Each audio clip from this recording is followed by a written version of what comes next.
Hello सबैजनामा नमस्ते। हामी आज सिक्छौं करणबाट अकरण कसरी बनाउने कुनै पनि वाक्यलाई।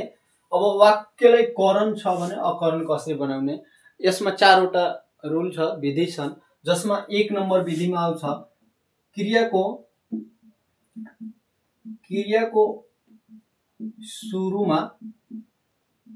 सुरुमा न थपेर करण र अकरण कसरी बनाइन्छ। अब जस्तै हेरौं, इक्जाम्पलमा उदाहरणमा म भात खाउला, यसलाई अब अकरण बनाउँदाखेरि म भात न खाउला, ठीक छ।